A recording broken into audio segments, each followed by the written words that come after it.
शराब घोटाले में गिरफ्तार बीआरएस नेता के कविता और दिल्ली के सीएम अरविंद केजरीवाल को लेकर ईडी ने बड़ा खुलासा किया है। ईडी ने के कविता की पेशी के दौरान कोर्ट को बताया कि के कविता ने इस घोटाले में 292 करोड़ 80 लाख रुपए कमाए हैं। इसमें से 100 करोड़ की रिश्वत केजरीवाल की पार्टी को दी गई है।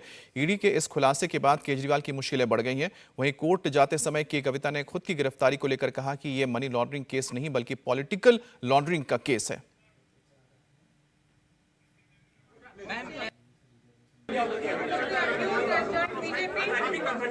Given 50 crores to BJP and the other is been given a ticket from BJP. So this is a political laundering case, not a money laundering.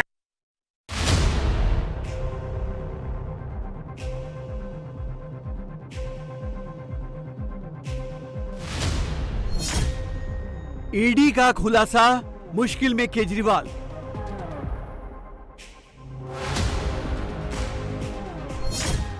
Kejriwal की कुबेर निकली के कविता।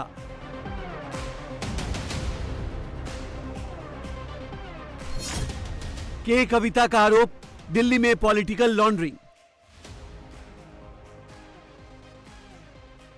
दिल्ली शराब घोटाले में गिरफ्तार बीआरएस नेता के कविता जेल पहुंच गई हैं, लेकिन के कविता को लेकर ईडी के खुलासे से दिल्ली के सीएम अरविंद केजरीवाल की मुश्किलें बढ़ा दी हैं। मंगलवार को के कविता की पेशी के दौरान ईडी ने शराब घोटाले में हुई मनी ट्रेल की जानकारी कोर्ट को दी। ईडी ने कोर्ट को बताया कि कविता ने इस घोटाले में 292 करोड़ 80 लाख रुपए कमाए। इसमें से 100 करोड़ की रिश्वत केजरीवाल की पार्टी को दी। ईडी के पास इसके पुख्ता सबूत हैं। ईडी ने कोर्ट में बताया कि साउथ की लिकर लॉबी और केजरीवाल के बीच में के कविता ब्रिज का काम कर रही थी। ईडी के पास इसके पुख्ता सबूत हैं। ईडी का दावा है कि के कविता ने आम आदमी पार्टी के नेताओं के साथ मिलकर साजिश रची। इसके लिए आप नेताओं को 100 करोड़ रुपए का भुगतान किया गया। के कविता साउथ की लिकर लॉबी का हिस्सा है। दिल्ली शराब नीति मामले में ईडी अब तक देश भर में 245 ठिकानों पर छापेमारी कर चुकी है।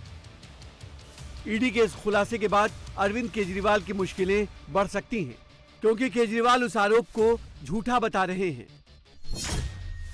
ईडी अब तक केजरीवाल, मनीष सिसोदिया, संजय सिंह और विजय नायर समेत 15 लोगों को गिरफ्तार कर चुकी है। वहीं मंगलवार को पेशी के दौरान बीआरएस नेता के कविता ने एक बयान देकर सियासी हंगामा खड़ा कर दिया।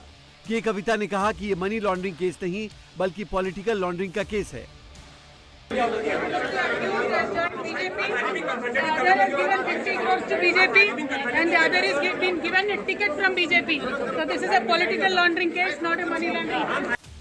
हालांकि के कविता ने अभी तक उन नेताओं के नामों का खुलासा नहीं किया है।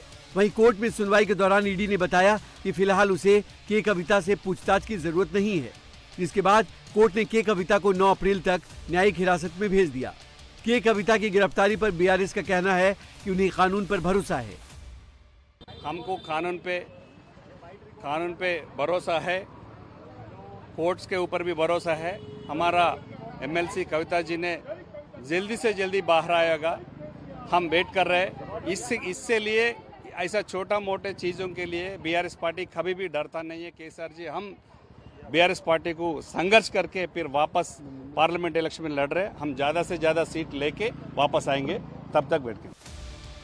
वहीं जमानत को लेकर के कविता की तरफ से एक याचिका दाखिल की गई है, जिसमें उनके बेटे की परीक्षा का हवाला देते हुए जमानत मांगी गई है, जिस पर 1 अप्रैल को सुनवाई होनी है।